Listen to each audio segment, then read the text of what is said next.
Well, none of them can hide from the truth, yeah. Children have to go back to the roots, yeah.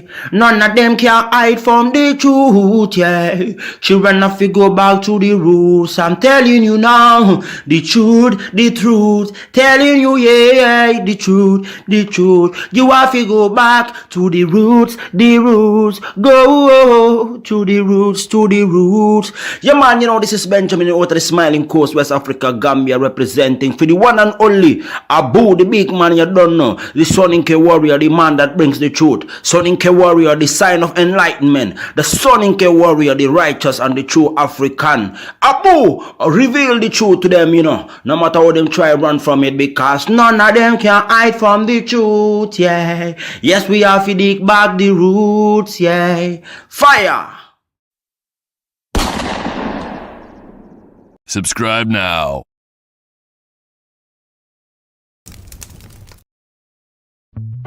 I remember the days, all those years ago that never fade away. And I remember your face when you hit the ground. I can recall the time and place on a midnight walk through the old streets, trying to turn back the clock to the days of old, back to the days when all the things we knew were made of gold. As the world moves on, time sings a song, in the old neighborhood. As the clock strikes one, the memory lives just as it stood, like a quiet dream.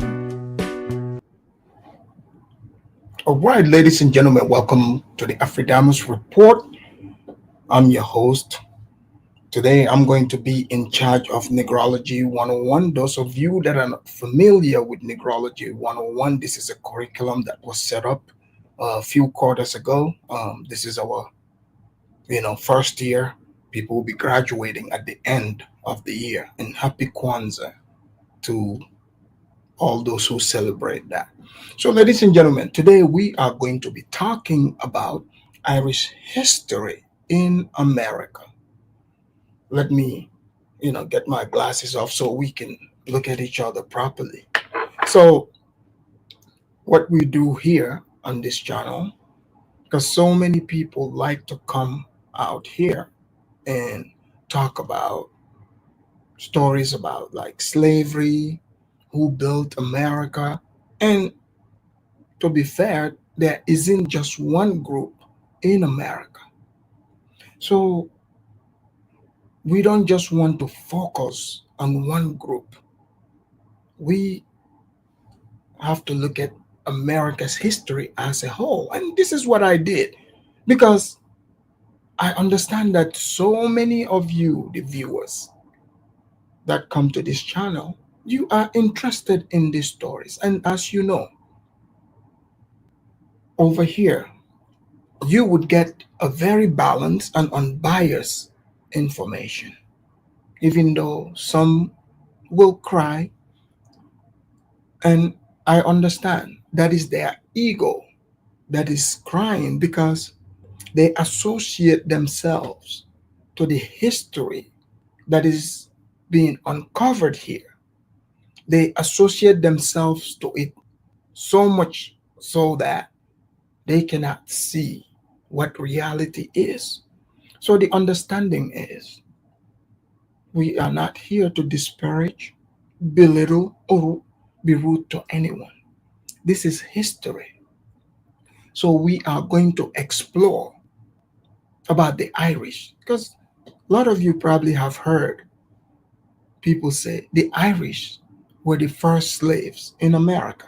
I'm pretty sure many of you have heard about this in the past. Guys, please get the likes up. I'm not sure if um, YouTube is not allowing these discussions to reach a whole bunch of people, but get the likes up so we can reach the rest of the crew. So if you look at it, we have the Irish, and many of you have been even saying, oh, are blacks the only slaves in America? So some people would say, in fact, slavery was based entirely on racism, not commercial, not that some people are taking advantage of others, but slavery was just all over. So it's going to be a two-part series here.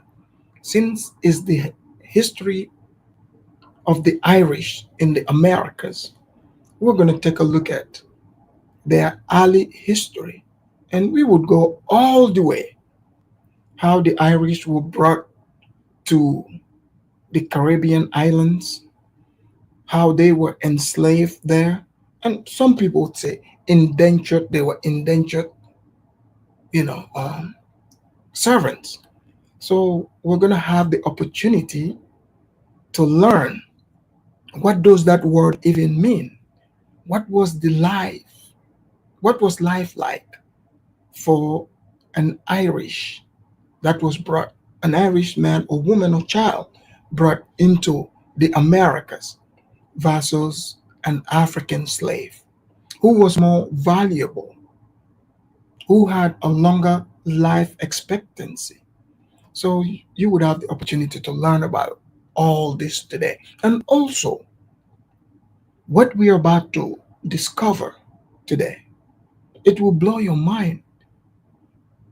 How come the Irish do not cry about, atonement, reparation, or claiming to build America alone?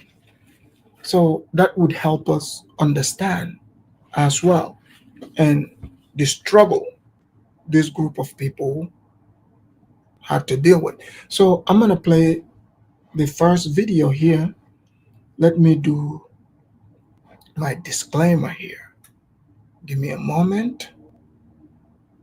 So this is for fair use for edutainment purposes, but this is well researched. So I'm gonna play a video here, and it's an interview between two smart individuals. So this is not like one of those conversations where people get their feelings hurt. I mean, this is real history, well researched. It's not about competition or just because you feel a certain type of way, you're going to come and argue according to those lines. This is reality. So let me do my fair use and we'll listen to the first interview. Here we go.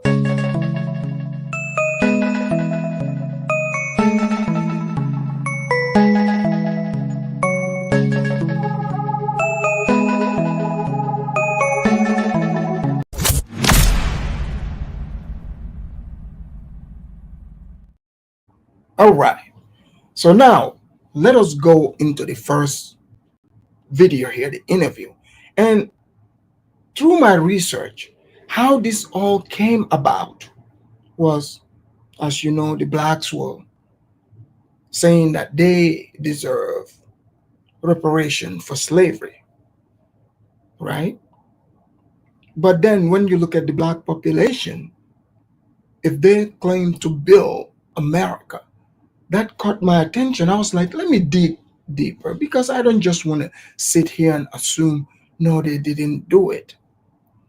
I mean, and I also know that the idea of today saying that slavery was based solely on skin color, that is in fact not true.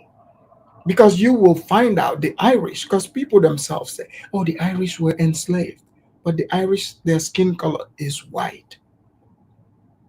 So, or they would say, oh, they are indentured servants. Let me play a video here. A smart black man named Larry Elder had an interview with a real historian, not like the hidden color historians, a real one. So let's hear this conversation about the Irish. I mean, you are going to learn something here that you probably never heard before, and it's going to blow your mind. So here we go. Writes, and I'm quoting, tens of thousands of Irish were enslaved and shipped to the West Indies to labor and to die on sugar plantations.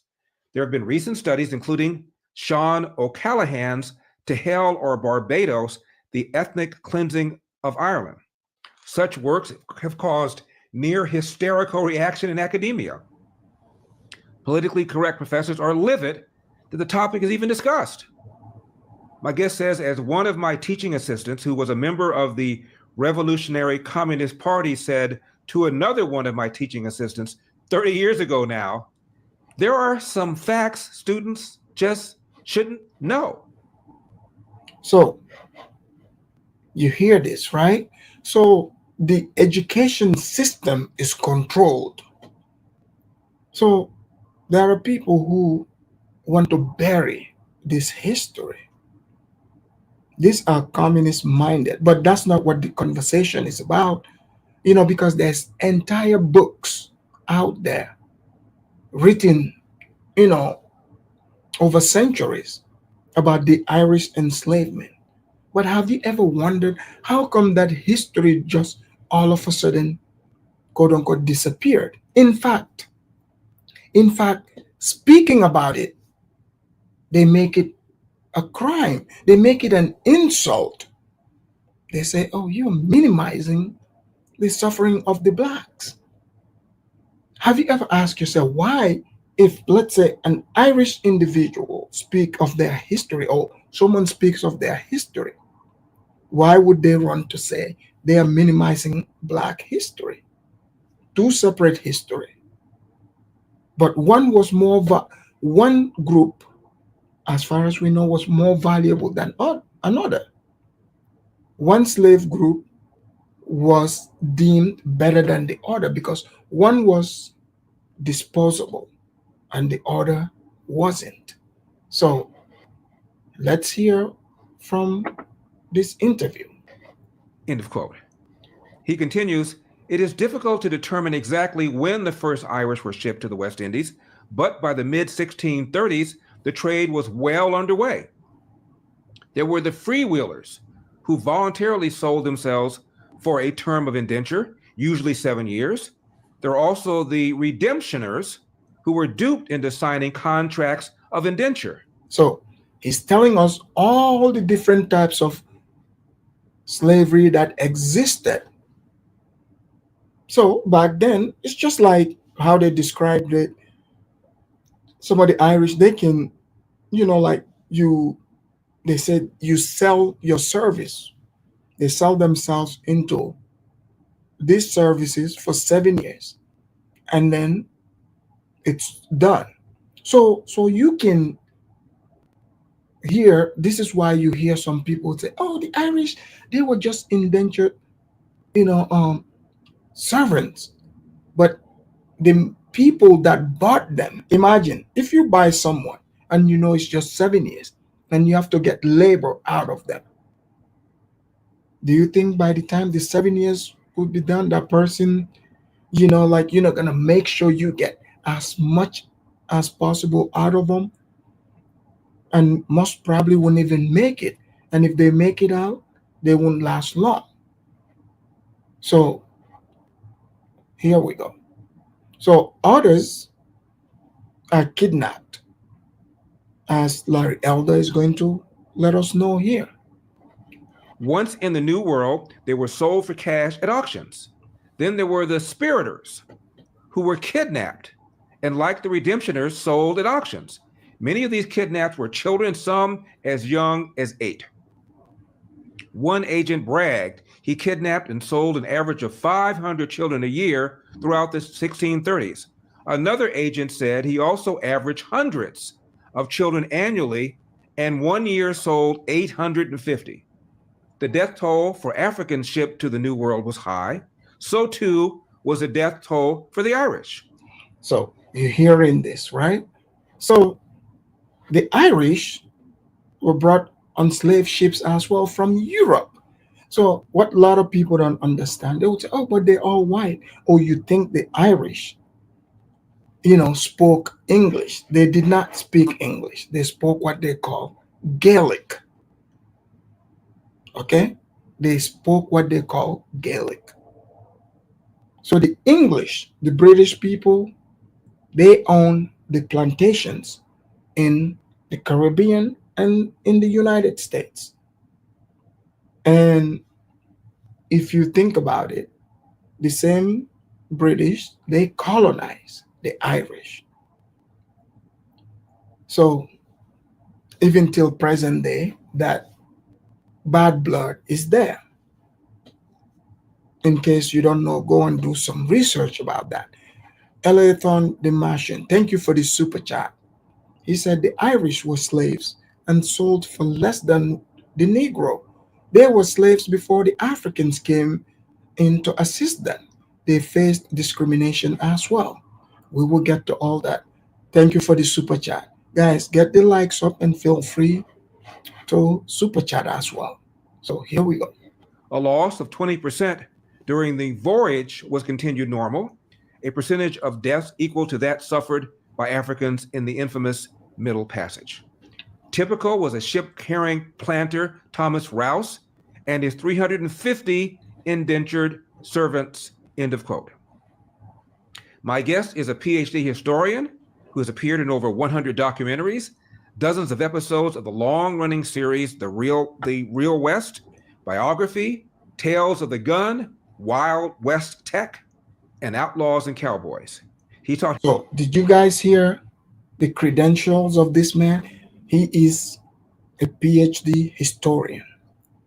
So I know some of you are gonna FB are gonna be like, "Oh man, he don't know." But the same FBA, their leader says that he knows what history is, but he guess where he gets information from, quote unquote.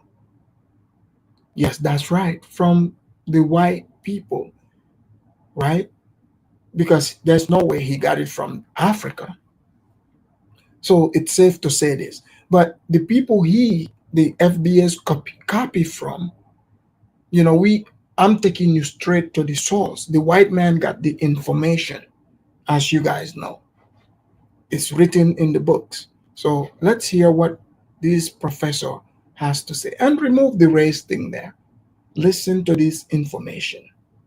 This is real history. History for 15 years at UCLA. Please welcome Professor Roger McGrath. Roger, as always, thank you for coming on. Now, the reason we're doing this is because someone floated me this on the internet. Let me read this to you. This is one of these unsourced, no attribution things you see on the internet. The majority of early slaves to the New World were actually white. From 1641 to 1652, over 500 Irish were killed by the English and another 300,000 were sold as slaves. Ireland's population fell from about 1.5 million to 600,000 in one single decade, end of quote. My friend said, "Is this true?" So I forwarded it to you, Roger, and you had written something called White Slaves that appeared in Chronicles, so I thought we would talk about it. Talk to me about what you call white slaves. Well, in that quote, he's talking about the New World. It really was the British New World. And there on the first slavery for the British were mostly the Sugar Islands of the West Indies. And there. So, you guys hearing this? This is not, it wasn't like we say straight whiteness. The British, they invented the whiteness. They had the purity test, and the Irish were fair game for the British. So it makes sense. They've been, enslaving and conquering the Irish for centuries prior to the British coming to the Americas. So they found the Caribbean island. It was fertile. They want to grow sugar. I mean, naturally, who do you think they would bring? the group that they are familiar with, they've been enslaving for centuries, which is the Irish. So the first slaves were Irish. So let's hear from the professor. On most of those islands in the 1600s, the 17th century, the majority of the slaves or indentured servants there were Irish, not Black Africans. On Montserrat, 70 some percent of the slaves on the sugar plantations were Irish, almost 70% on Antigua. On Barbados, well over 50%, and on most of those other sugar islands, over 50%. So there, the majority of the slaves in those islands were in fact Irish. Now, Roger, when you use the word slave, what one conjures up are people who are kidnapped or sold, and they belong to the master for the rest of their lives. Is that what we're talking about here? Well, some yes and some no. In the Africans that brought to the New World were already slaves in Africa. So did you hear the difference? Did you catch what he just said there? He said the Africans who were brought to the Americas, they were already slaves. And I have made these, the same statements, and people were upset. That's what the reality is. Go look it up. Like, prior to the transatlantic slave trade, they had what they call the trans-Saharan slave trade.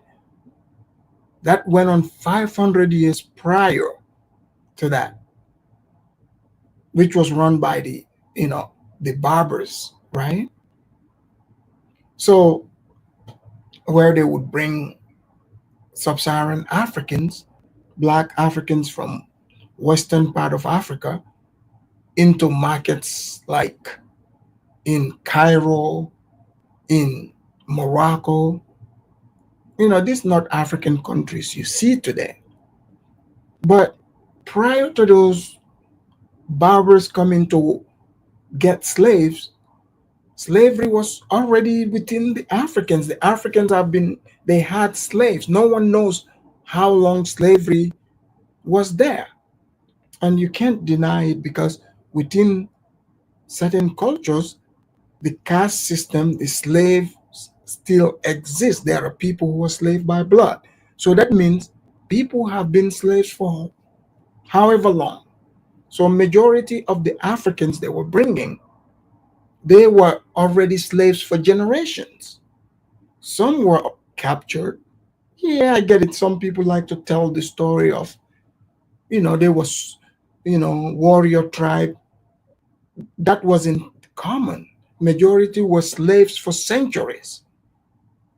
Prior to being even brought to America, they were already slaves. The Irish were not slaves, but they became slaves as a consequence of war. And some of the author of that quote was talking about the era of Cromwell in Ireland. And that's when the Irish population, 500,000 were killed. And this is out of a population of about 1.6 million. And 300,000 were shipped to the West Indies as slaves. Now, some of those did actually sign a contract of indenture. Some signed the contract of indenture, they couldn't read it. And people don't understand. The Irish didn't speak, write, or read English. They were Gaelic speakers. And so did you guys hear this? So someone might be like, oh, the native chiefs, they signed their lands away, or the African chiefs, or signed some deal. They said the white men tricked them. It's not just any white man, it's British.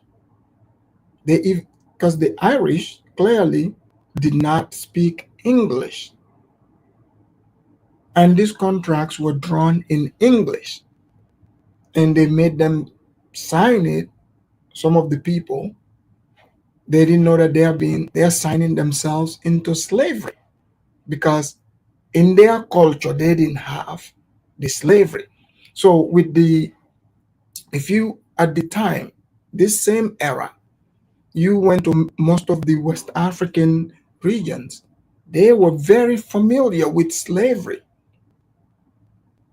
They were very familiar that you could own them. People knew you could own them. So, the way to get them, you would have to kidnap them or something.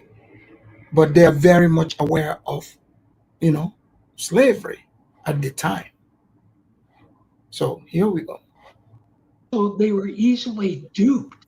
Those that actually entered into a contract of indenture, they didn't know what they were signing. However, those were a minority. The bulk of the Irish of the New World were simply kidnapped, rounded up in corrals, branded with the initials of the ship they were to board, and sent to the West Indies, and they are put on auction blocks and sold. And this would be down to children as young as 8 years old. And some of the things went on were just mind-boggling. For example, there were those English planters on those islands who were homosexual, and they had boys as young as 10, 11, and 12 that they bought as playthings. There were English visitors to. Are you guys hearing that? Yes. So again, it's about the dominance. So he's letting us know, like, some of the planters, you know, they they are of the LGBT flag, right? They are homosexuals. So they would, even like some of these kids, young kids, they would order them as their plaything, as they put it, not for plantation work, but plaything. So here we go. those islands who noted this practice, and they were appalled by it, not for the suffering of the Irish, but for how it debauched these English planters. They were worried about the English planters and not these Irish boys who were enslaved. And the girls also, as young as 12 and 13, were sold into prostitution. And this is by the thousands. And then there were those uh, Irish girls as teenagers and young Irish women that were used to breed slaves with Black Africans. And this. So did you catch that? He's about to explain. So when they started bringing the Africans into the islands, even though these Irish, they were signing on as indentured servants. Now, listen to the trick they play, because eventually the plantation owners there, they were running a breeding program. So let's hear him explain this breeding program. This way, there wouldn't be any question. Should English question this idea, were they really indentured servants or slaves or not? Because then their offspring would be the offspring from these Black African fathers, and they would be born into slavery and slaves for life. So did you catch what he just explained? So in the islands like Jamaica and all these places, so what those plantation owners were doing, so the Irish were cheaper to have, but because the Irish were signing, like, they are indentured servants, so you have them for 7 years or so, right? But the Africans that the British started bringing, they bought the Africans from Africa, because now they spent money, they brought them. So in the plantation, they would, the Irish women, if they have a child by the African slave, guess what? The child belongs to the master. So this is why they said the slavery is through the mother, because the master owns that African slave. So if the African slave has an offspring with those people that signed that document, that child belongs to the master. And watch how they can never get out of what they've signed. Watch this. He would explain it. And so even if the mother claims some kind of expiration of a period of 7 years or so for indenture, she wouldn't leave her children. So she then became a slave for life. And so we can argue about this, how many were actually true slaves or not. The majority were actually slaves, and how many signed contracts of indenture did they ever live long enough to fulfill that contract of indenture and be freed? Some did, but only a minority. Larry Elder here. Buy gold and get a free safe. Okay. So that's the first part of this. So now I'm going to take you to, because that's the first wave of the Irish that came to America as slaves, right? So now let's look at the second part, what he says before we come to the Irish immigrants that came to America. Here we go. Give me a moment. All right. Now regarding the indentured servants, you write this: those indentured servants who were shipped to the American colonies were the lucky ones. For the most part, they were freed after their term of indenture, usually 4 to 7 years, although a number saw their indentures extended for minor infractions. Many were worked to death long before their term was up. The planters in Virginia, you write, for example, had a vested interest in keeping a black slave healthy, and as a result, might get 40 years of work out of him. The planter had... So you're going to hear the difference between an Irish slave and a black African slave. So literally, like, let's say they would be like, okay, you've signed this 7 years, is 7 years, then you become free. I mean, guys, come on, use common sense. Ask yourself this question. These planters, they have huge plantations and they own it for life, and they need work done, and they themselves are not going to do the work. Do you think, and they are the powerful, they were making the laws, do you think they would let every, poor Irish that they need to work, do you think they would allow them to leave at the end of the 7 years? And even if they let them leave, guess what? They made laws, like they would make dumb little laws that these people cannot go without breaking it. And then once they break it, guess what? They violated some minor infraction, they go right back to the indentured servitude, meaning like a prisoner. So it wasn't that easy. But the people that had black slaves, it made sense to keep your slave, alive and well, because it costs a lot of money to own slaves, because you got to buy them. So here we go. Little similar concern for the Irish, Scot, Welsh, or English servant who would usually be gone at the end of his indenture. Overworked and malnourished, the servant often died young. In his weakened condition, he fell prey to disease, end of quote. Wow. Yeah, the American colonies, and this was true of the West Indies too. In the West Indies in the 1600s, Irish went for about £5 sterling, where Black Africans would go for 20, 30, 40 pounds sterling. So that was lots of money back in those days. They just told you he just told us the price of buying an Irish slave.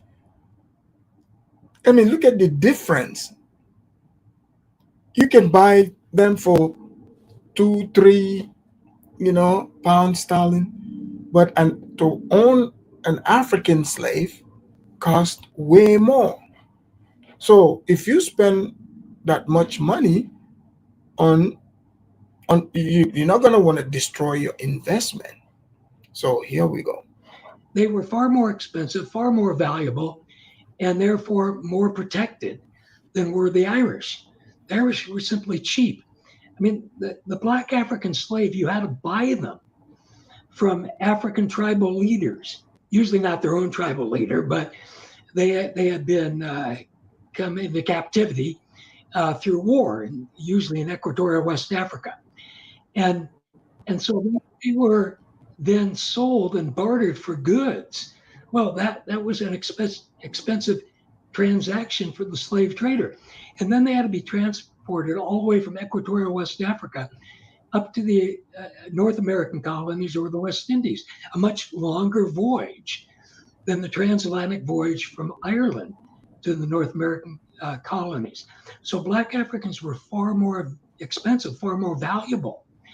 And therefore, the owner had a real vested interest in keeping them alive, so he could have their services for a lifetime of productivity. And the indentured servant, be they Irish, English, or Scot or Welsh, didn't have that kind of value to those who owned them for their period of indenture. So Roger, at their peak, how many white Irish slaves were there in America, what we ultimately called America? Well, the numbers are a little bit difficult, but there were hundreds of thousands. Hundreds of thousands. Were there still Irish slaves at the time of the beginning of the Civil War? Oh, no. Mm-hmm. But there were, now, by this time, there were still indentured servants. However, it was the United States of America and different laws to regulate and control all of this. But well into the 1700s, the 18th century, the majority of those who worked the plantations in Virginia or elsewhere were whites, mm-hmm. not blacks. In 1700. So you hear that? So, which makes sense. Like early on, the slavery in America, majority in the East Coast, especially, the slaves there were white slaves, mostly Irish. So let's hear him tell us the amount of black slaves that were, in Virginia early on. In Virginia, for example, there were only, in all of Virginia, 6,000 black slaves. Think about that, 6,000, that was it, mm-hmm. in all of Virginia. Now regarding the Irish white slaves or indentured servants, when did it stop and why did it stop? Well, in 1681, in the West Indies, a law was passed prohibiting the breeding of Irish women with black African men. And that was passed. So, guys, let's hear this part. Why they passed these laws? Because some of us, or some people, not me, but they'll be like, oh, it's because of racism that they passed the law that white and black cannot mix. So let's hear why they passed that law. Because you see, humans would put their interests first. So they used to have where they would have the the African slaves would breed with the Irish women. So let's hear why they stopped it. Here we go. Because it was cutting into the profits of the slave traders. These plantations were breeding then so many of their own slaves that it was interfering with these profits. And these profits, these slave traders, represented powerful English families. They represented the royal English families, all those people. It was cutting into their trade. So that reduced it. So it's not because it's about profits. Did you guys hear this? Because it makes sense. If the plantation owners can just buy one African or couple and breed them with their indentured Irish servants, that cuts into the profits of the slave traders, the ones that go to Africa, because the African slave is a lot more expensive. So if the plantation owners, all of them, start having the idea to breed their own slaves like they did in America, then they wouldn't have the need for the slave traders to go to Africa and bring Africans for them.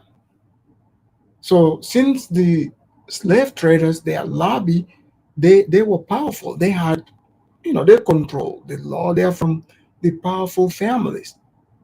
So they decided to pass a law that now, you can no longer do that. You can't have African mixed with the Irish, because technically, when that person signs that document, you own both the Irish and the African within that time period. So you can breed them and keep the children as your slaves. So here we go. Significantly, um, and increased the acquisition then of Black African slaves in the West Indies. And from 1700 on, the number of Irish shipped, because after the Great Cromwellian confiscation of Irish lands in the 1650s and the hundreds of thousands being shipped, it dropped off precipitously. But still, there were thousands shipped, many of them as, quote, political prisoners. Yeah, that was the British Irish War.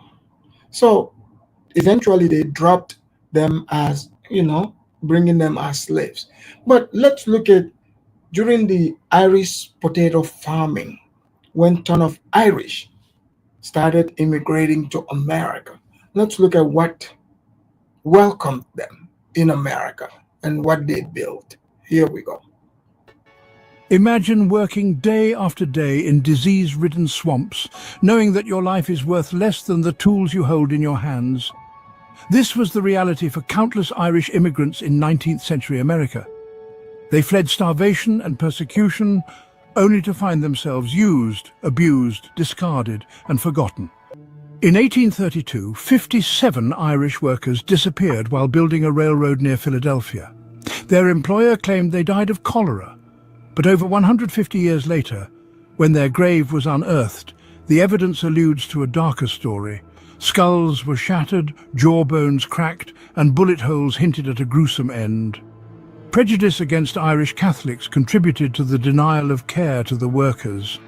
Their illness and death typified the hazards faced by many immigrant industrial workers. So you have to remember, so eventually they started having immigrants coming in from Europe, and the Irish were the majority. Now they're no longer bringing them as slaves. They come in on their own, right? So it makes sense, like the slaves would be more valuable because the plantation owners own the slave. Just like even today, you see the difference between like the value like the blacks hold to the whites is not the same as a immigrant, because if you look at it, they can get the blacks to vote for them, right? There's that value, but they're gonna put like a black above an African, because an African is free, comes freely on their own, and they can leave whenever.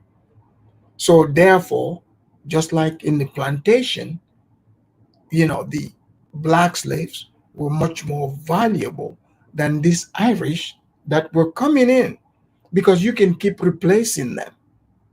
You did not spend money on them for them to come here. But remember, the slaves on the plantation owner have spent money on them. Like they were considered their property. So they're not gonna just allow somebody to come and, you know, mistreat their property or destroy it. It's not gonna happen. So here we go. It wasn't an isolated tragedy. It was part of a larger pattern where Irish immigrants, desperate to survive, were treated as disposable labour. They were valued less than the shovels they carried, and their lives were considered cheaper than those of enslaved workers. Why? Because in America, the brutal calculus of labour saw enslaved people as property, an asset to be used mercilessly but protected from hazards that threatened their value. Irish immigrants, by contrast, were expendable. Employers justified this with chilling logic. If the Irish die, I lose nothing. There were always other Irish people fleeing the famine to take their place on the line. Well, you hear that, right? So during the Irish potato farming, the Irish started coming in droves. So there's desperation. So when they arrived here in America, America needed tons of work. So they were working them to death, because you can keep replacing them for cheaper. So here we go. Duffy's Cut is just one chapter in a greater tragedy, a tragedy where Irish immigrants were treated. Well, Chukwu, the link is in the chat. Those of you that, feel free to hit the link. I'm going to put it in again. The link is in the chat. This is not me saying this. I'm just presenting to you what's here. As tools. They came to America seeking a better life, but they were worked to death without mercy. But to understand the tragedy of Duffy's Cut, we must first look at why the Irish came to America and what awaited them when they arrived. During the Great Famine of 1845 to 1852, over 1 million Irish men, women and children fled their homeland. Starving, penniless and desperate, they boarded coffin ships, crammed into dark holds with no ventilation and no clean water. Disease spread like wildfire. Dysentery, typhus and starvation claimed thousands before they even reached the shores of America. For those who survived, their welcome was no less brutal. In cities like New York and Boston, the Irish were despised, ridiculed as drunkards and seen as subhuman. But poverty and desperation drove them to take the jobs no one else wanted. The dirtiest, deadliest and most degrading work. These weren't just hard jobs, they were deadly. And one of the first to claim countless Irish lives was the Erie Canal. The Erie Canal. So you're learning some real history here. So the Erie Canal in New York. So these Irish that were running from the Irish farming, the potato farming in Ireland, they were looking for good life. They came to America. This is, think about it. Prior to this, the first Irish that came, they were slaves. But now this new group are coming as immigrants in 1840. So let's see what they encountered. Stretching 363 miles from the Hudson River to the Great Lakes, was celebrated as one of America's greatest engineering triumphs. It opened vast swathes of the interior to trade, dramatically lowering transportation costs and turning New York City into the nation's economic powerhouse. But behind the applause and prosperity lay a story of unimaginable human suffering, a story too often ignored. To carve this massive waterway out of dense forests, rocky terrain and marshlands, more than 50,000 workers toiled relentlessly. The overwhelming majority were Irish immigrants, many of whom had fled the horrors of the Great Famine. They arrived in America weak, malnourished and desperate for work, Their hopes for a better future quickly dashed as tools and picks and sent to dig. The work was grueling, dangerous, and relentless. Isn't this interesting? Oh, Ken Steph said, whatever issue you may have with the FBA community teaming up with whites against your own race is ridiculous. The white Irish didn't suffer like African slaves. Sir, feel free to hit the link. I'm not saying anything. I'm here to present history to you. Like this is what we're talking about. Maybe this is why so many of you fail the 13th grade exams, because you are in your feelings. How can you accuse me of teaming up with anyone, as if I have some type of agenda? This is history here. The link is in the chat.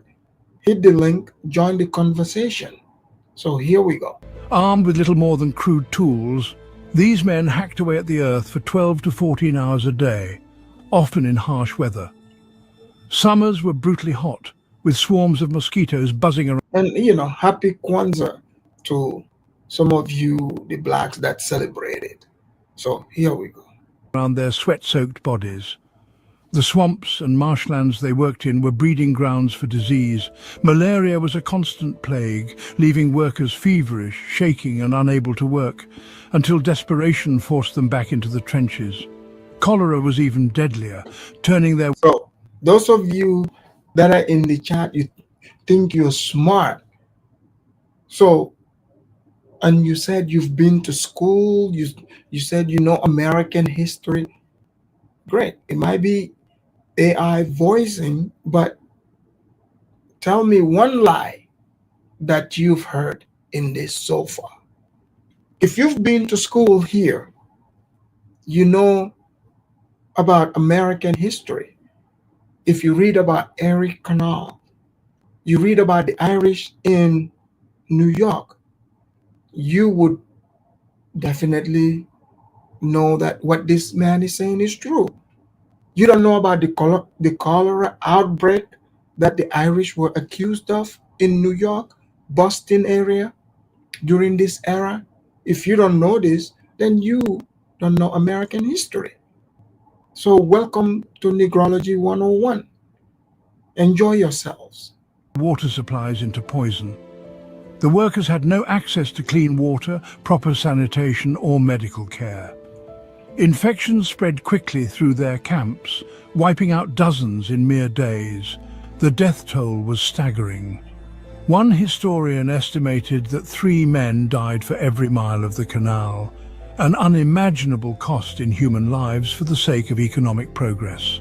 Bodies were often buried in hastily dug graves near the work sites, with little ceremony or recognition. Many families back in Ireland never learned what happened to their loved ones, their names lost to history. But why? So do you think the Irish deserve reparations? I mean, it's brutal what they went through. So they were enslaved, and when they came as immigrants, they pretty much worked for free to death. So here we go. Why were Irish workers chosen for such a deadly project? The answer lies in America's cruel economic logic of the time. Enslaved people, who were seen as valuable property, were rarely risked on jobs with such high mortality rates. Slave owners were unwilling to jeopardize their investments on work that killed so many. Did you guys hear this? So in America, during these times, slaves were owned by private citizens. You think someone who spent their money would allow people to use their slaves to go and perform these deadly jobs? Absolutely not. So the Irish were the perfect group to exploit during that time. I mean, just like most of you have heard, like people cross the border, they come in illegally. They do a lot more work for less than, people who are legit here. So it's the same thing. They were exploited.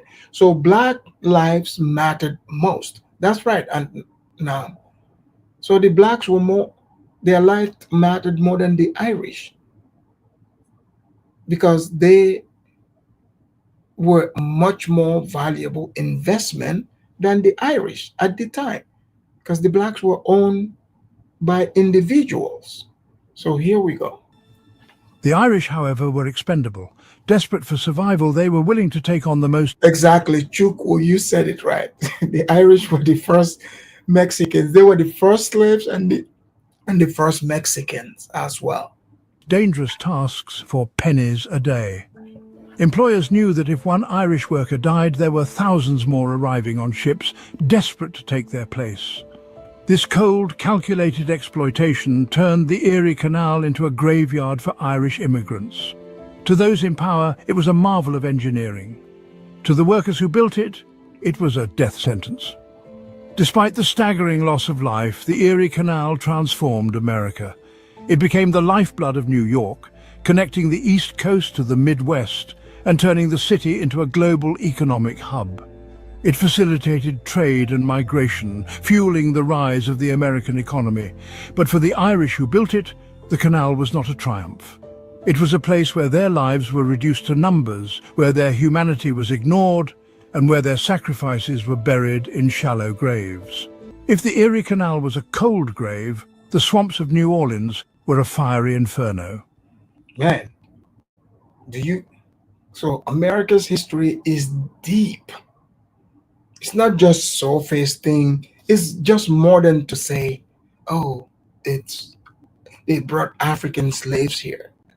I mean, if I bring you the Chinese, their history here in America, you would think, you'll be like, oh my goodness, I never knew this. Oh, the Japanese. So it's different groups. I mean, because remember, some of these people, they say, oh, how come you guys don't talk about American history? Well, I'm giving you the history. And we will touch on different groups, their history, so that for some of you that are confused about identity in America and, that are brainwashed by some of the people that claim victimhood, so that you understand why other people don't listen to it. Because if you hear about those people's history, like the Irish, you wouldn't even listen to somebody crying about their own gripe. Everyone has a history. It might not be pretty, but that's what makes America what it is today. So here we go.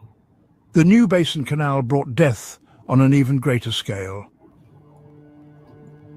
In the swamps of Louisiana, the Irish faced their most horrifying conditions yet.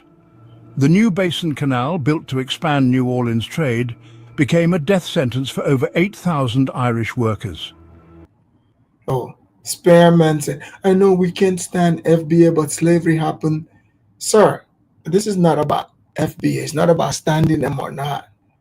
If you truly believe that, hit the link. Come and join the conversation. You are saying this is fake. So the Erie Canal and those skyscrapers you see, if it's lied, is that not these Irish immigrants? If they're not the ones that built it, then call in and tell us who did. And they literally built it for free. I'm surprised some of you don't know this history. But here we go. That's why the channel exists, so we can tackle all these different topics. And it's not about minimizing people's experience. Different groups have gone through different turmoils. But the Irish, looking at their history, what they've been through in the Americas and even in their homeland, and today we don't hear them pushing victimhood. It's admirable. They are the best people to study. How did they go through all this? And despite that, they are not crying victim. In fact, they're taking advantage of the fruits of the labor of the people that came before them.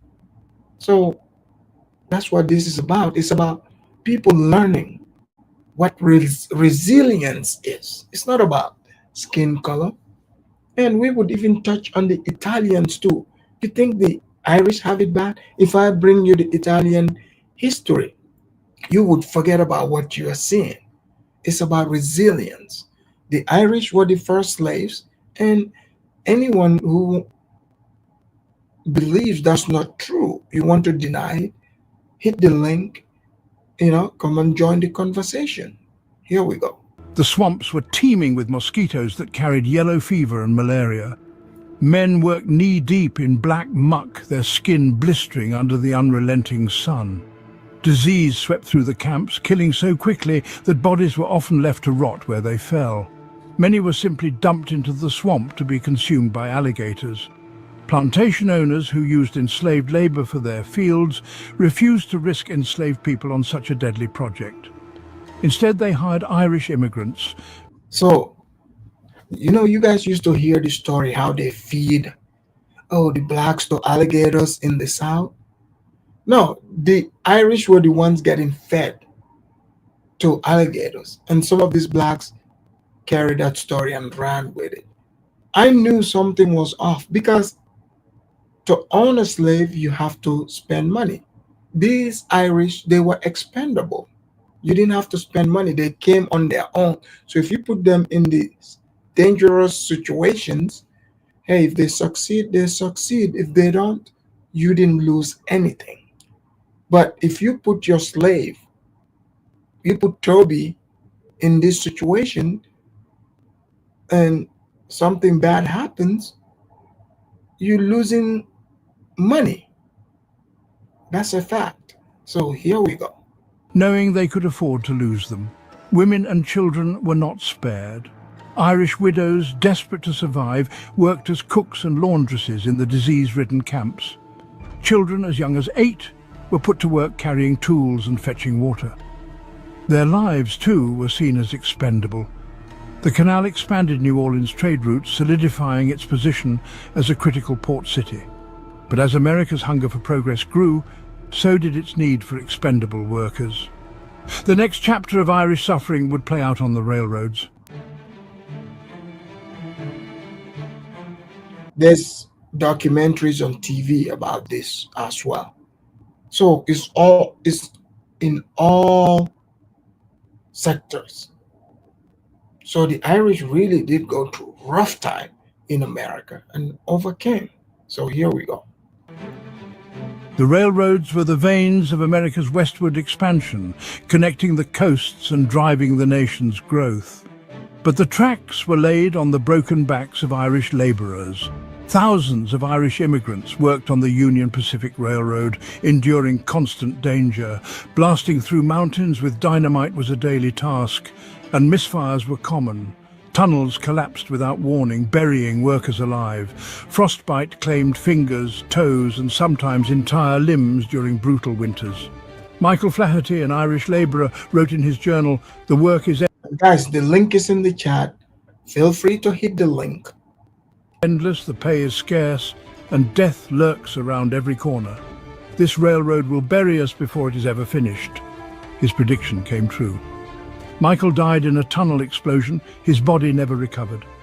The railroads were hailed as a triumph of American ingenuity. So if you're in a train track, you're going through the tunnels, and you should thank an Irish person. They gave their blood, sweat, and tear, their lives to build this. Worse than slave condition. This was so dangerous. The slaves were not working on it because the slave owners were like, no, hell no. I'm not about to lose my slaves to this. So here we go. But for the Irish who built them, they were a death march, their bodies left to lie in unmarked graves along the tracks they helped lay.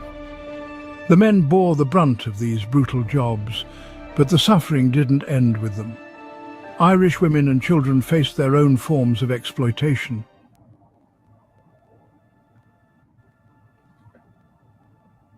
Irish women faced exploitation of a different kind. Many worked as domestic servants, enduring abuse and grueling hours for meagre pay.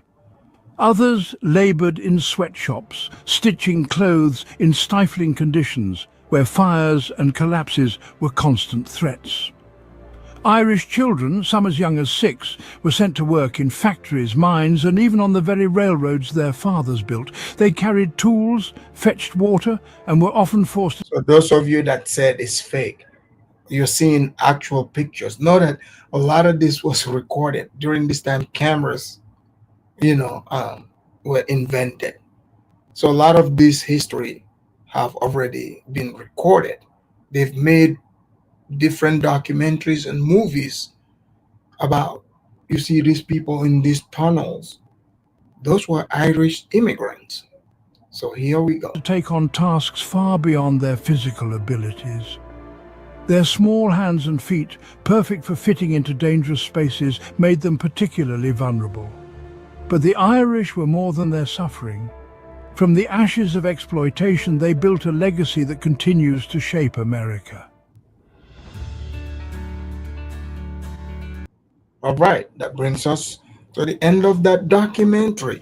So I hope you've learned quite a, hopefully you've armed yourself with new information. Let's bring in the callers. I got Ola here. Ola, welcome to the Afridamus Report. Thank you, Afridamus. Ola, are you shocked to find out the history of the Irish? That they were the first slaves in the Americas and how they've suffered. How do you think they overcame all this suffering and they don't cry about their past? Really, I don't really understand, because it seems like they built the United States. The way I saw in this documentary, I didn't know they were so. Yes. They brutalized them like this, Are you surprised to see that the the black slaves were way more valuable than the Irish? Yes, because what I'm saying is like they were just making it for disposal also, Not because the blacks were more busy in the farms territory, producing food and all those things. So they say they have to keep the blacks because they know more about producing food, But through this documentary, I could see that they were heavily being punished. Also, almost like the blacks also. No, but you see the type of work they did. For them, it's cheaper. Like they don't care. They can, get rid of them. But the blacks, the Africans were much more valuable because it costs money to bring the Africans. Yeah. Because the Africans are far. Europe is far more closer, and right. And and the Irish at that time, they will not be seen also as a human being. So who would you say suffered the most? Man, through this documentary, I can see that the Irish they were doing a very heavy metal work. I think they were more break back in terms of walking in the. You see those big skyscrapers in New York? Yeah. Imagine how many people died from. I think the Irish will not survive 5 years. They'll be dying from this work. They work to die. I think they work them to death. Right. But see, if someone had a slave, they want to get up to 40 or 50 years worth of work out of them. But to get that, you have to treat the slave nice and feed them correctly. Right? You got to keep them healthy, which is what they did.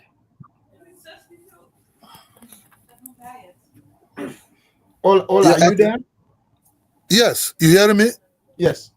Yes. I think what I see here, you see, the work the Irish were doing were far more heavier in the body. So their body would feel it more because they were treating them also like slaves also. They were slaves. Okay. They were worse than they were living worse than the slaves. Because they called it the ginger. You know, they don't have no respect for these ginger people at all. You know, seeing them, I think the Irish actually built the United States.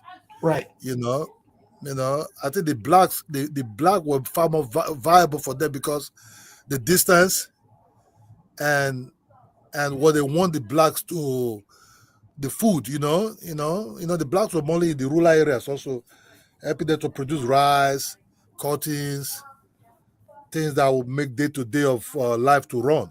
I think the Irish was being used for building construction and work them to death there. You know, because they have more experience in building this type of building because of where they're coming from. Also, they are closer to the British. Well, In that territory. I don't know about the experience, but because back then, Ireland was just a backward, little country that was colonized. So these people that control America, the British, they have grand ideas. So they needed the labor. So the Irish were perfect candidates for it. Yeah, you see, with this program is shown now, sometimes you start wondering if this slave business, the white people went into, if it was for color even. No, it's not about skin color. Yeah. I mean, it's very clear that it's not about skin color. I mean, what about the Africans that owned other Africans way before? The Europeans owned Europeans because the Irish they're the same color as the British, but they enslaved them. They enslaved the Welsh, the Scottish. Same story. Yeah, but through this documentary you just showed, I've never actually watched this. This is the first time I'm seeing what they actually turned it to be. Right. It seems like the architect of United States was actually be executed by the Irish. You know what I mean? They were the builders. This is the first time And we the see Italians, yes. and I'm the going to Italians. bring the Italians. Maybe the Italians came more later, maybe, Right. It seems like it's the Irish, and you have the Chinese. The Chinese also worked on the railroads in the West Coast. Yeah, but if you don't show this history, we only have one-sided history about the black people that was in the United States. Exactly. It's like, do you think these histories that I'm bringing is going to help more Africans learn about the true history of the United States? I think so. Because most Africans don't understand. I understand the Irish will not be treated well, but I didn't know that, man, they enslaved them like this, Well, I mean, like if you look at the British, their history with Scotland, Wales, Ireland. I mean, like they didn't even do anything in Africa compared to that. The brutality, nothing close.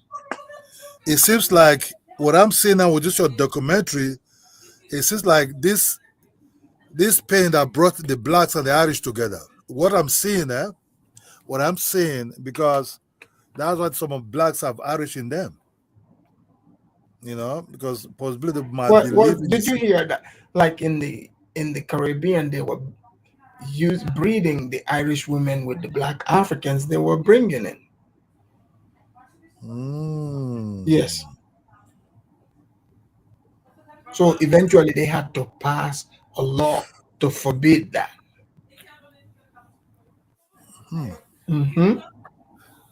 So some of these mulattoes have Irish, Yes. Exactly. Wow. But this knowledge is very necessary because look, the Africans, most Africans understand slave trade was for Africans that left Africa without knowing they also have other slaves. The Irish were slaves. But like I noticed this with blacks or some African. This is in general where they seem to focus. They think only their world history is the only thing that exists. because like these blacks, if you listen to them, they would tell you they are the only people enslaved in America. Like they suffered more than everybody.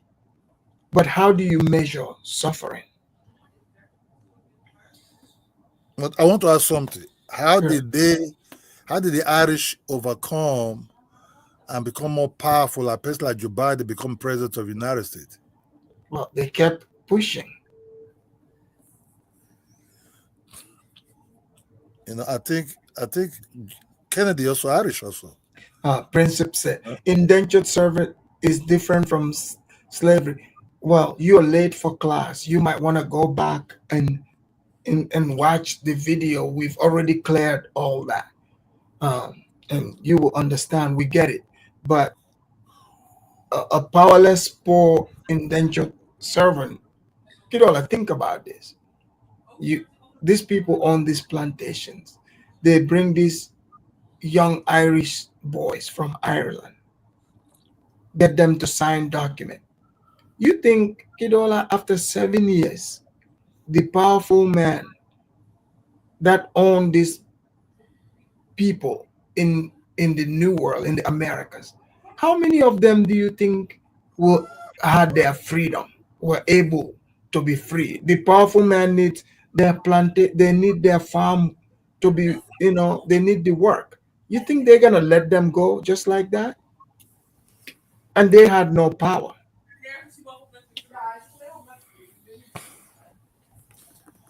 Man, I'm very confused with this Irish of a thing. It's confusing me, because really I've never really saw a documentary. I thought, okay, I understand they were not kind of like the favorite white among the white, but I thought maybe, I didn't know Well, that the Irish being enslaved, this is very, very well documented.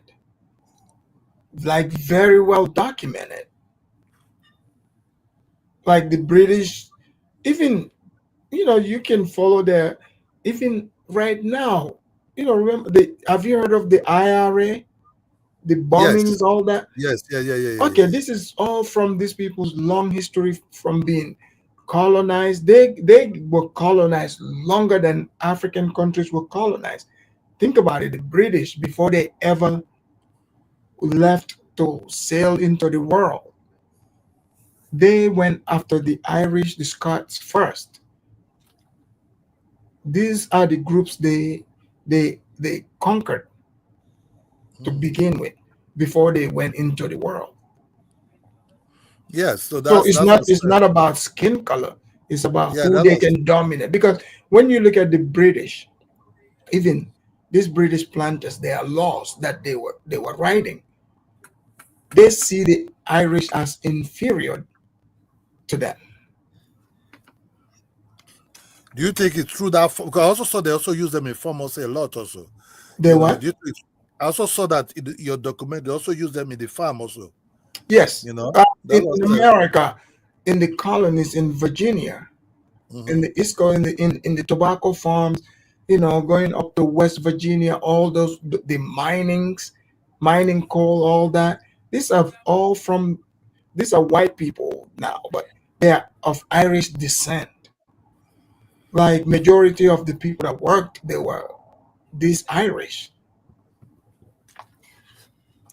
Do you think because they come close to the farm because they use them in their industrial things, but They've used them in everything, farm, companies, all of But that. did they use the Negroes? But did they use the Negroes in the railway? Yes, some Like, of them after they became free, after 1861, or people that ran away or buy because they were able to buy their freedom. Yes, there was blacks working in the railroads. I Yes, think Black Americans have to come and explain yourself. That's why people like chicken, huh? The Irishman play the Irishman was frying the chicken there, right? In the farm. Yeah, because the most Irish delicacy is fried chicken. Yes, You well, know, some also Afri- they became overseers. You know, where they were the ones that managed the slaves for the slave master. They hired them. okay, kind of like they made some of them later part like the buffer zone. You No, know, not the buffer zone. I mean, because it's like the big man in Africa. He's not the Mhm. one. He's not the watchman. He's not the one monitoring the So workers. He so the need. Irishman is more like the floor manager. Yes, eventually they became Yeah, that. yeah, like the floor manager, right? Who Yes, take who try to ride the horse like the British, like the Englishman, like the yes, Scottish. You yes. know, wow. Yeah. So it's not about the skin color. It's about who they can exploit. And for But that one, the blacks have run away from here because why do you think today they ran away? because this one for them is too heavy. It's for them. They don't like this kind of thing. Hey, Black America, come and explain. Come on. I know you people are secretly watching it there. Hey, come and explain yourself what is going on. If it's true or not.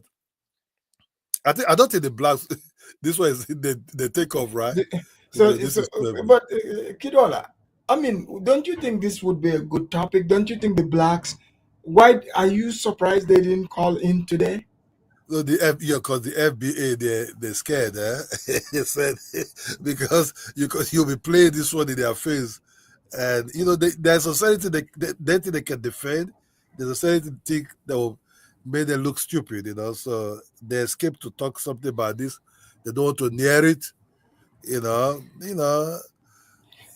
think Kidola, I sense that even you are shocked by the show today. yes, because I've never seen a food documentary. Kind of like see in my head like whoa. So this white Irish, they become normal after this. You're slave. This want to work to kill you. They have no pity for you. Even where you left in Ireland, when you listen back, they still oppressing your people there. You know what I mean? Right. That's why I was like, it's like the way they dealt with the Africans. That's the way they dealt with the Irish also. And the Africans are far more expensive than the Irish. But Right. the Irish, they really want to destroy their population and take over their land. You know what I mean? So that's why now I'm not reading that like, okay, this is the pain that brought the blacks and the Irish together, while they start eating fried chicken and So I can still Kidola, do you think Irish people that know their history think about it? Like, because the FBA, they said the white people should pay reparation to them, and the Irish are now considered white. Imagine telling the people that came from this not that long ago to pay you for suffering. yes, I think that's why America don't want to pay that retribution to the blacks because they know if they open the door, the Irish will stretch their hand immediately out of that thing, and the Irish one might be far bigger than the black ones. You know what I mean? So, In fact, so the Larry Elder speaks about that here. In this interview, let's hear him yeah. about. Let me see. Let's. Because I'm enjoying the topic. I've never seen such a thing before. What you're Yeah, showing now for yeah. me is the first time.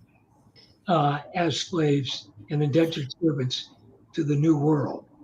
I'd rather call them slaves in the West Indies and indentured servants in the North American colonies, although many times there's only a fine difference. So Roger, bottom line, we are in an You era see, where we're talking about my reparations, grandma come out to the top as my ginger. independence of slavery. When you hear the discussion about reparations, do you ever say to yourself, it should be broadened if we're going to have them to include the Irish? Well, if you're going to be consistent, you'd make that argument. But I think there's no basis for the argument to begin with. Mm-hmm. Ola, Are you listening to this part? Yes, yes. Okay, yes, I want you to hear what he said. Since they talk about reparation, let's hear from this professor what he has to say. Something that happened generations ago. Um, you don't you would have to go to those people Right. who actually own the slaves, and they would be the ones to indemnify the person who suffered the harm. It wouldn't be Larry or Roger, an American taxpayer, for somebody we never harmed, had nothing to do with that, and we're supposed to compensate them, the people today, for something they never suffered and who are many generations removed from that. And then you have to also ask yourself, slavery was everywhere in the world from the beginning of time. So where would you stop with this? Mm-hmm. Yeah, I have said, Roger, that reparations is the extraction of money from people who were never slave owners to be given to people who were never slaves. I think the whole thing is ridiculous. But the point is, if you're going to play this game, the net ought to be widened pretty far and wide. And I'm not sure there's enough net to cover all the people who would be deserve something, given the fact that, as you pointed out, slavery has been endemic since the beginning of recorded human history. Yeah, absolutely. And you have to remember, under the laws of all nations, it was legal. It was legal. They weren't doing something that was illegal. So now, ex post facto law, right? Even if you went after and identified somebody as a slaveholder, of course, now generations removed, but can you apply ex post facto laws in the United States under our Constitution? So, Roger, are you telling me I'm not going to get $5 million out of you? Well, Larry, we're going to have to check your DNA, and we have to see what percentage it was, and we have to check to see if any of your ancestors, because remember, there were thousands of blacks who were slave owners in the. Kidola, did you hear this? Hello? So yes, it said there are thousands of slaves. There are thousands of slave owners in the United States. Black slave owners. Did you hear that? Yeah, yeah, thousands. Yeah. Are you surprised? Thousands. Very surprised. It didn't say 1,000. Thousands of slave owners who are blacks, who are black people, black men, who own slaves, who own fellow blacks. Yes. Let me read this. L.A. Thorn, the Martian, thank you for the super chat. He said the Comanche were the largest slave owners, by the way. Exactly. Kidola, do you know who the Comanches were? No. These are native Indians. So, but did you catch what the man said? He said slavery. Yes. He said it was legal. So, yes. And the United States Constitution is not going to allow you to, like, who's going to pay you? It was legal back then. So you've got people who've never gone through slavery and want other people who've never owned slaves to pay them for slavery. So this is why the FBA people are not going to call in today. But, Kidola, you want to give your closing statements here since FBA is not going to call in? They're scared. I'm going to, so maybe I'll bring the transatlantic slave trade, how the slave if you bring that, and so the Africans have to pay them the reparation they're looking for, whoa, that will be here screaming, dancing, and doing all kind of something. But with this one that you're showing, a total different type of victim people. Yeah. But this one is heavy. So, Kido, why do you think they're not gonna call? Do you think they don't want to be the only victims? Because the Irish overcome their slave treatment and become leaders of the country. You understand? The blacks, they overcome it. And that will take some time. I don't think the blacks were ever able to overcome it because of the way they've been set up, But playing this one to the blacks is like you just putting the knife on their chest. But don't you think look at how you are shocked. I mean, the Africans yeah, and people need to see it, because right? I was watching it in the background, like, whoa, this one is heavy. You know, people have to do railway buildings, and a lot of them died. You know, I think they know they're going to die. You know, they just made them die. You know, even when you survive it, at the end of the day, you still die after 6 months Right. because of what the heaviness of the injuries in their body, what the body have overworked themselves. You know, the muscles, the bone, all getting weak. The everything is collapsing. You know, so they don't walk them to death, and they don't give a damn how they you know, if they survive or not. Either you die by walking there, or you die later after you know, when you know walking there. So it's for them because yeah, you see, the Negroes were eating the food, they were cooking it, making the pork meat, making the you know, making the what the stew, Yeah. you know, for the British man, for the Englishman, Yeah. while the Irish were you know, cutting those heavy metals for railways, cutting those heavy rod. You know the rod they were using that time is not the rod you're seeing now. But they were Right. using those hefty rod for some of these skyscrapers and some of these high buildings. You know, so it's not the kind of round rod that is easy to hold now. They were using really some board breaking rods at that time that they have to cut with maybe with another iron to cut it. Yeah. So Kidola Nightingale said, Afridamus and Ola, the Irish may have been able to overcome their history because they were assimilated as white people in the 19th century, whereas before that they were not seen as white people. Yeah, Kilo, do you think they waited for other people to tell them what they are, or they fought their way to where they are?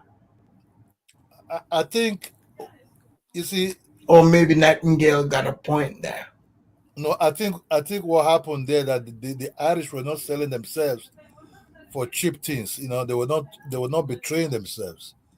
I think they have a purpose. Like what do you mean? It's that the Irish was having a purpose to walk themselves out of this you know what this Predicament. predicaments. So what they did, they used the advantage of the knowledge of that they contributed a lot of the architectural building of the United States. They used that as an you know as a basis to grow to make themselves to be valuable and be wanted. You know what I mean? Because they will be the ones who renovated these buildings. You know what I mean? Because they built it. They will be the one also renovating some of these railway lines. In case if it shift or there's some problem on it, even to clean it. So what the Irishman did, they make the Englishman to depend on them. But you don't think they were, but the English was dependent on the blacks too, right? What do you think they were dependent on them for? You know, at the time, the blacks were no longer even useful. You know, so what they were just using the blacks to do is to go and fight some wars. You know, recruit them into battles. But in terms of using them for at that time technology or anything, the blacks were actually not important. You know, because every time the year passed, the English started having other way of technology to grow their farms. Right. Understand? And so they don't need that kind of more power the blacks were providing. Rather, they have come later, so kind of like tractors, other ways of you know doing things. And so when you're not useful, you will not be assimilated into anything. You understand me? You know, because you change according to the technology. But the Irish technology actually stayed long for a very long time. You know, so the Irish could work themselves in and become more important, and the English start seeing them as one of them later by what by intermarrying and all those things. You know, so the blacks they you know I don't understand maybe begging for food stamps and all these things. Yeah. Well, thank you, Ola.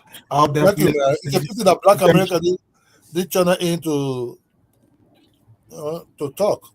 I would have liked to hear their story also. But this is new to me. That's why I'm very confused. This is far Well, more. This is very intellectual.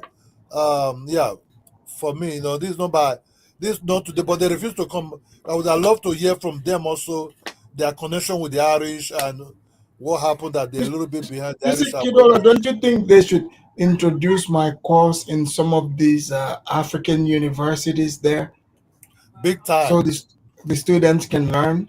big time because a normal black person would never read anything by the Irish way of what they pass through. You understand me?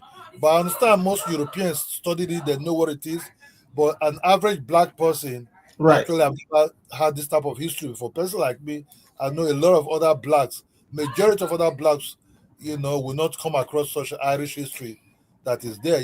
That's this when I start putting things together. Okay, is that why they were very close? Is that why some of them have Irish blood inside them? Is that why they eat chicken and other type of food that the Irish, which is delicacy of the Irish? You understand me? Because if you check the Irish love their fried chicken a lot with Right. their potatoes. You Yeah, know. Oh, exactly.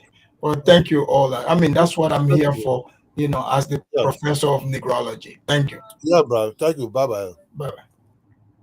Oh, that was Ola. So you guys see it, you heard it.